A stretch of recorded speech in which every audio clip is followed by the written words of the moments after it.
تطلع بيننا في الكواكب كالبدور بل وأشرف منه يا سيدي خير النبي. நேரத்தில் ஒரே ஒரு செய்தியை மட்டும் வாழ்த்தாக, வாழ்க்கைக்கு பாடமாக நான் சொல்ல ஆசைப்படுகிறேன்.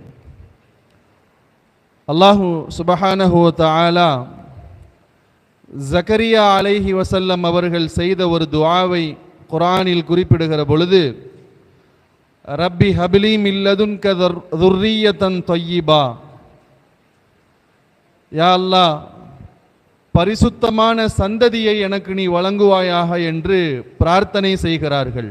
ذُرِّيَّةً طَيِّبَةً, பரிசுத்தமான சந்ததி, அதை எனக்கு நீ வழங்க வேண்டும் என்பதாக அவர்கள் பிரார்த்திக்கிறார்கள்.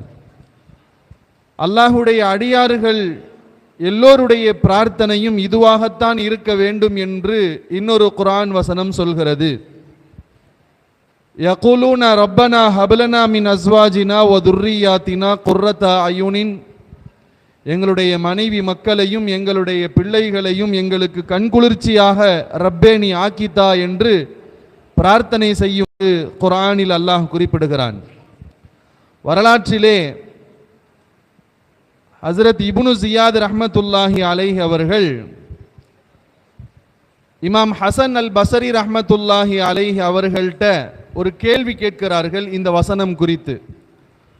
ரப்பனா ஹப்லனா மின் அஸ்வாஜினா வ துர்ரியாத்தினா, எங்க மனைவி மக்களை எங்களுக்கு குளிர்ச்சியாக ஆக்கித்தா என்று ரப்பிடத்தில் நம்ம பிரார்த்தனை செய்கிறோமே, இந்த கண் குளிர்ச்சி என்பது அது துன்யால நமக்கு கிடைக்குமா ஆகிரத்தில் கிடைக்குமான்னு சொல்லி தான் அந்த கேள்வி. அப்ப மனைவி மக்கள் கண் குளிர்ச்சியாக ஒரு மனிதனுக்கு அமைவது துன்யாவிலா ஆகிரத்திலா அப்படின்னு கேள்வி கேட்டப்ப இமாம் ஹசன் அல் பஸரி ரஹ்மத்துல்லாஹி அலைஹி அவர்கள் சொன்னார்கள், துன்யால தான் அந்த கண் குளிர்ச்சி அப்படின்னாங்க. உலகத்திலேயே மனைவியையும் பிள்ளைகளையும் கண்குளிர்ச்சியாக ஆக்கித்தர வேண்டும் என்ற நோக்கத்தில் தான் இந்த துஆ செய்யப்படுகிறது. உலகத்தில் தான் கண்குளிர்ச்சின்னாங்க. மீண்டும் இப்னு ஜியாத் கேட்டார்கள், உலகத்தில் கண்குளிர்ச்சினா எப்படி அப்படின்னு கேட்டப்ப அப்போ அவங்க அதுக்கு பதில் சொன்னாங்க, அல் முஃமினு யரா ஜௌஜதஹு வ வலதஹு முதீஇன லில்லாஹ், ஒரு மூமின் தன் மனைவியையும் தன்னுடைய பிள்ளைகளையும் அல்லாஹ்விற்கு கட்டுப்படுபவர்களாக பார்க்கிறார் அல்லவா, இதுதான் கண்குளிர்ச்சி என்றார்கள். இந்த நிலைமை நம்முடைய சிறார்கள் நம்முடைய பிள்ளைகளிடத்திலே வரவேண்டும். இந்த சந்தோஷம் உள்ள பெற்றோர்களாக நாம் மாறினால், நம்முடைய வாழ்க்கையில் ஏற்பட்டால் கண்குளிர்ச்சி மிக்க வாழ்க்கை நமக்கு கிடைத்திருக்கிறது என்று அர்த்தம். பெருமானார் ஸல்லல்லாஹு அலைஹி வஸல்லம் அவங்க மைமூனா ரலியல்லாஹு அன்ஹா அவர்களுடைய வீட்டுக்கு வர்றாங்க.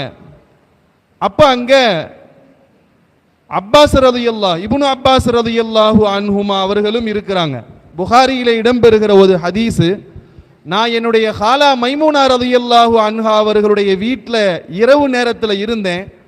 மாலை நேரம் முடிந்த பிறகு பெருமானார் ஸல்லல்லாஹு அலைஹி வஸல்லம் அவங்க வீட்டுக்கு வந்தாங்க. இரவு நேரம் ஆயிருச்சு. நபி அவங்க வீட்டுக்கு வந்தோடனே முதல்ல அவங்க கேட்ட கேள்வி, அசல்லல் குலாமு, சின்ன புள்ள வீட்டில் இருக்கிற குழந்தை இந்த சிறு பையன் தொழுதுட்டானான்னு சொல்லி கேட்டாங்க.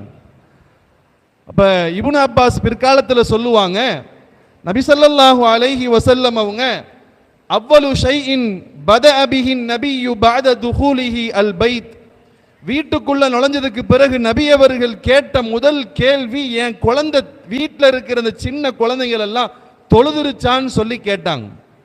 அப்ப இவ்வளவு கண்காணிப்பு நம்முடைய குழந்தைகளின் மீது இருக்க வேண்டும், பெற்றோர்களின் மீது அந்த அக்கறை வேண்டும் என்பதை இது உணர்த்துகிறது.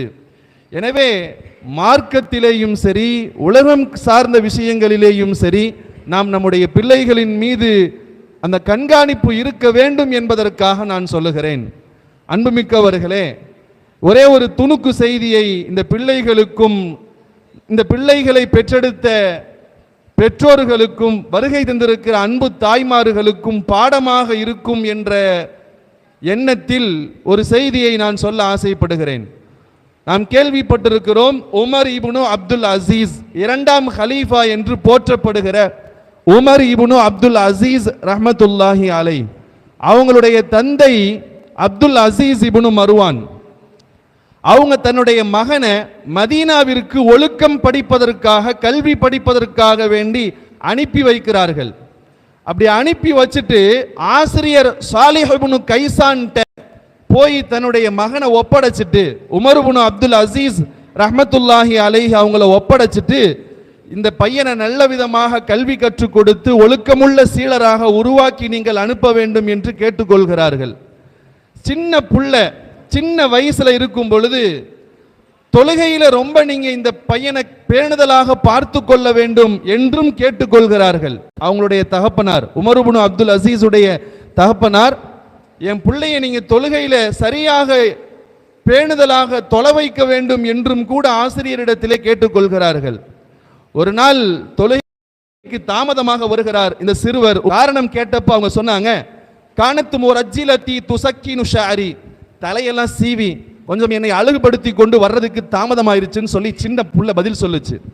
அப்போ அவங்க சொன்னாங்க, ஆசிரியர் சொன்னார்கள், பலகமின் க ஹுப்புக்க தஸ்கீன ஷஅரி, தலையில இருக்கிற அந்த முடியை சரி செய்ய வேண்டும் என்ற அந்த பிரியம் உன் தொழுகைக்கு நீ தருகிற மதிப்பை விடவும் அதற்கு கூடுதலாக உனக்கு மதிப்பு தர வைத்து விட்டது.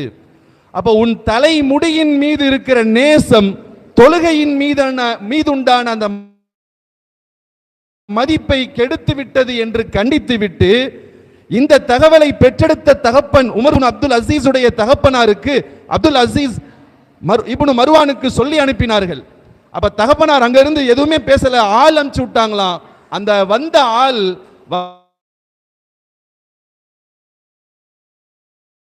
முடியையும் மொட்டையடித்து விட்டு சென்று விட்டார்கள் என்பதாக ஒரு சின்ன வரலாற்று குறிப்பு ஒன்று படித்தேன்.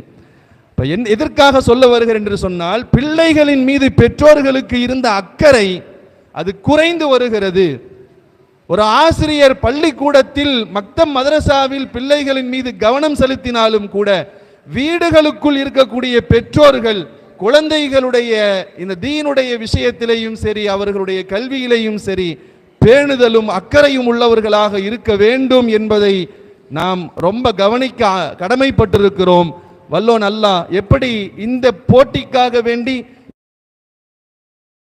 இந்த குழந்தைகளை நீங்கள் ஈடுபாட்டோடு கலந்து கொள்ள செய்தீர்களோ, அதுபோல மார்க்க விஷயத்திலேயும் சரி, எல்லா விஷயங்களிலேயும் எதுவெல்லாம் இந்த உம்மத்திற்கு பலனளிக்கும் என்ற எண்ணத்தில் ஆலிம்களால் ஆலோசிக்கப்பட்டு முன்னெடுக்கப்படுகிறதோ அத்துணை விஷயங்களிலேயும் நீங்கள் முழுமையான ஒத்துழைப்பு தர வேண்டும்.